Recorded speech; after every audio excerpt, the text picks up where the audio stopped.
Quem foi acompanhar esse confronto entre Cuiabá e Atlético Paranaense com a expectativa alta, pensando, vou acompanhar o mais alto nível da Série B, se decepcionou demais com o primeiro tempo, mas se resistiu até o segundo tempo, foi premiado. O jogo mudou da água para o vinho entre etapa inicial e etapa final, e o futebol dessa vez puniu o comodismo.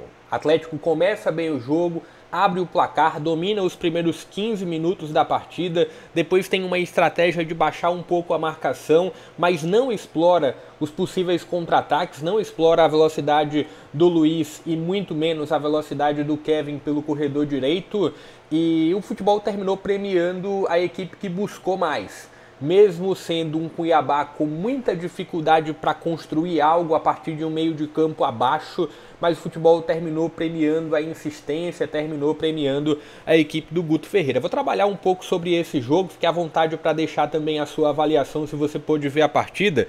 Já vou até abrindo aqui para você ter alguns números do confronto, o placar acima, e também, antes de dar sequência, deixa o like, se inscreve no canal e compartilha o link para mais conteúdos como esse. Estou sempre falando sobre a Série B, sobre as principais divisões do Campeonato Brasileiro.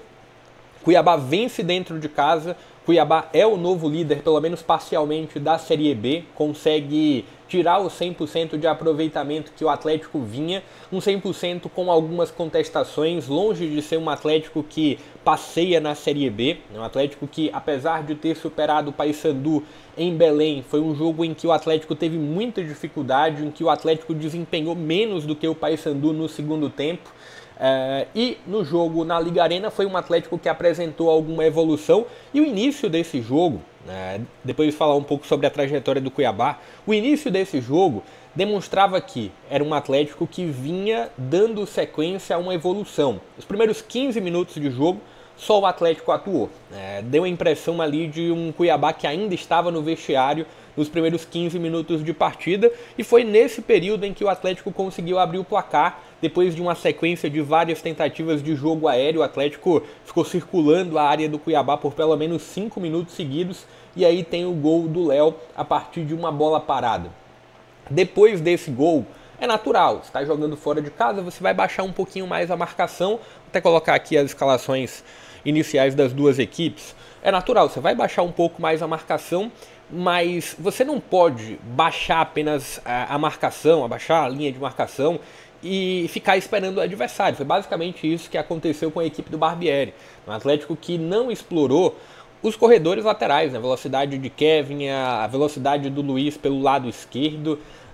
E do outro lado se teve um Cuiabá que durante essa faixa maior do primeiro tempo teve mais volume de jogo, teve mais posse de bola, mais presença no campo de ataque, mas um meio de campo que deixou muito a desejar. Denilson muito abaixo, o Max ainda tentava algo, não dá para colocar uma avaliação sobre o nome do Lucas Mineiro porque ele era quase que um terceiro defensor para liberar a subida do Mateuzinho.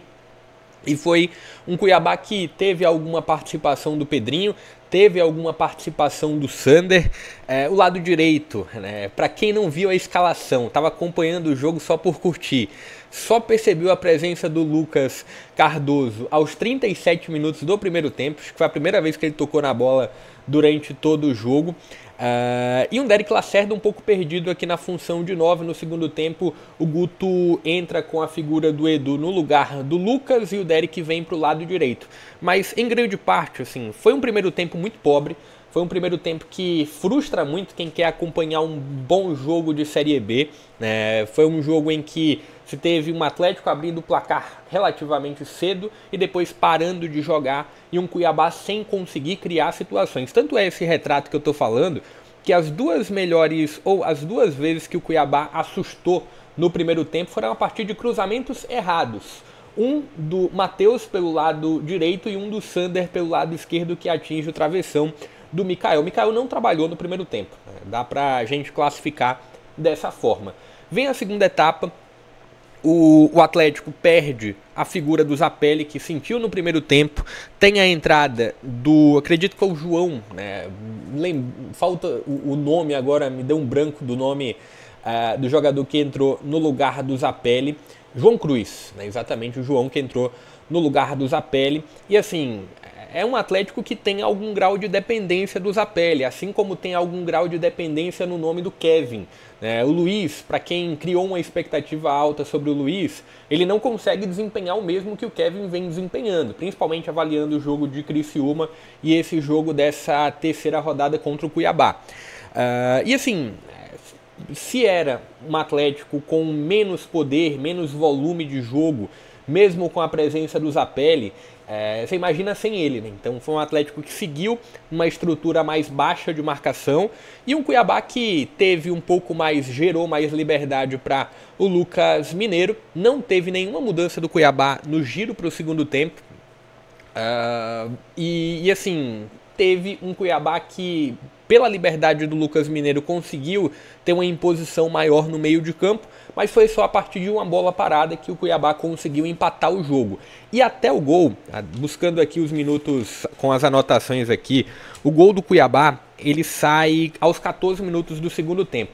E até os 14 minutos do segundo tempo foi um jogo ruim, foi um jogo tecnicamente abaixo, foi um jogo em que se tinha um Atlético acomodado com 1-0 e um Cuiabá sem encontrar alternativas. Quando o Cuiabá consegue o gol de empate a partir de uma bola parada com o Lucas Mineiro, aliás, se tem um jogo que melhora, um jogo que muda totalmente de panorama, um Atlético que tenta voltar a ficar mais no campo de ataque, que tenta agredir um pouco mais, e um jogo que se tem um pouco mais de espaço para as duas equipes. E falando sobre, não vou falar sobre todas as alterações, mas uma mudança que me agradou demais foi a entrada do Edu. Acho que aqui foi a principal sacada do Guto em relação às alterações durante o jogo.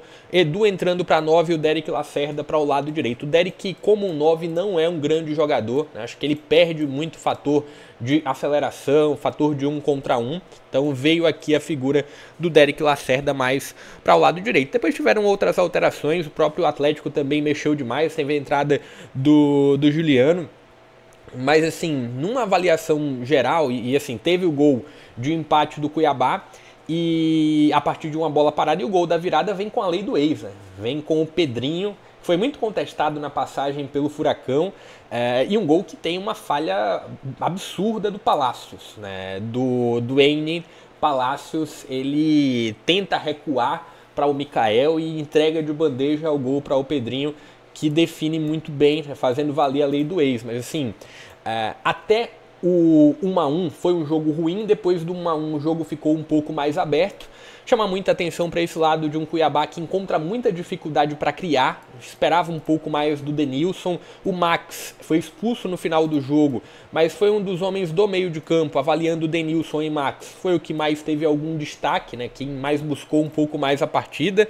Gostei do Sander, gostei do Pedrinho, mas de uma forma geral foi um Cuiabá que não conseguiu ter um jogo mágico, mas conseguiu o resultado. E que resultado, né? E assim, como eu falei alguns minutos atrás, o jogo terminou premiando a equipe que, por mais que apresentou algumas fragilidades em sentido de ter criatividade, mas foi um Cuiabá que buscou mais. Assim, talvez, para quem viu um pouco do jogo do Paysandu, no 2-1 do Atlético contra o Paysandu, o jogo talvez teve um pouco desse retrato, o jogo na Arena Pantanal, né? Me recordou um pouco aquele confronto em que o Atlético começou melhor a partida em Belém, depois, por uma estratégia, terminou baixando um pouco a marcação e o Paysandu se lançou à frente, conseguiu empatar o confronto. No caso do jogo de Belém ainda foi no primeiro tempo, e aí o Atlético, mesmo jogando mal no segundo tempo, conseguiu o gol da vitória. Nesse caso não, o Atlético não jogou mal, assim, no sentido de o Cuiabá foi melhor do que o Atlético, não. No jogo em Belém eu vi um Paysandu no segundo tempo um tom acima.